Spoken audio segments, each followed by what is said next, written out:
وہ ایک شخص تھا جو سب کے لیے یکساں سوچ رکھتا تھا، بے سہاروں کے لیے سہارا سمجھا جاتا تھا، انسانیت کی فلاح کی امید سمجھا جاتا تھا، زندگی کی 65 بہاریں دکھی انسانیت کی خدمت میں گزارنے والا چیئرمین عبدالمالک آف بیرکنڈ مختصر علالت کے بعد خالق حقیقی سے جا ملا۔ پسماندگان میں بیوہ، ایک بیٹا، 2 بیٹیاں اور بھائی چھوڑے، ہزاروں اشک بار آنکھوں کے سامنے سپرد خاک ہو گئے۔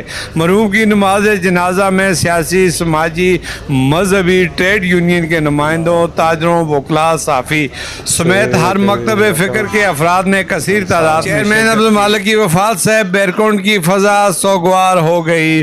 مرحوم کی زندگی پر تبصرہ کرتے ہوئے ان کے دوست احباب کہتے ہیں بڑی عوام کی خدمت کی تھی ہے نا، 60-65 سال تقریباً عوام بھی چی رہے ہیں، بڑے اچھے لوگ سے اللہ پاک ان کی بخش و مغفرت فرماوا، ان کے درجات بلند فرماوا۔ میں سب اچھے لوگ سے جی اپنا بڑا اچھا ہے سیاست دے رہے ہیں، اللہ پاک انہوں نے بخش فرماوا تھے، بڑے نام رے آدمی سے، بڑے اچھے لوگ سے لوگوں نے بڑی خدمت کی ہے بیرکنڈ بھی، اللہ پاک ان کے لائقین کے صبر دینے کا فرماوا۔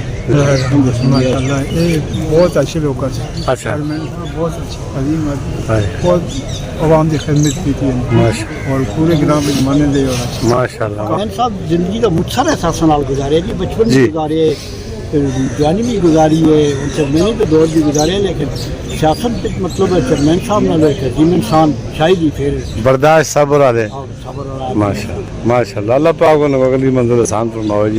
اس وقت چیئرمین صاحب کا جنازہ ہے، آپ پہنچے تھوڑی ہی دیر بعد نماز جنازہ ادا کی تھی، جلسی ایک بڑی تعداد رفقائے عزیز رشتہ دار برادری تھے موجود ہے اور آخری سفر تھے روانہ ہے جی۔ کچھ کیا تھے؟ بسم اللہ الرحمن الرحیم، محمود و صلی اللہ رسول الکریم۔ اللہ پاک حدیث ایک مفہوم ہے جی کہ اس پہ جیسے چلتا ہے کہ جو شخص اللہ کی رضا کے لیے کسی مسلمان کے بھائی کے کام کے لیے چلتا ہے، 2-4 قدم چلتے اللہ پاک اس کو جہنم سے 3 خندق دور کرتے ہیں۔ اور چیئرمین صاحب نے ماشاءاللہ اپنی زندگی میں پوری عوام کی خدمت کی ہے، اپنے حلقے کی گراں دی ہر انسان انسانیت کے اندر ماشاءاللہ، اللہ پاک ان کی مغفرت فرمائے۔ مرحوم چیئرمین عبدالمالک دکھی انسانیت کی خدمت کو اپنا شعار سمجھتے تھے، یہی وجہ تھی کہ عام انسان ان سے بالیانہ محبت رکھتے تھے۔ میری دعا ہے کہ اللہ پاک ان کو جنت اعلیٰ مقام عطا فرمائے اور پسماندگان کو صبر جمیل دے، آمین ثم آمین۔ کیمرہ ٹیم کے ساتھ میر افضل گلزار، DMM نیوز، مانسہرہ۔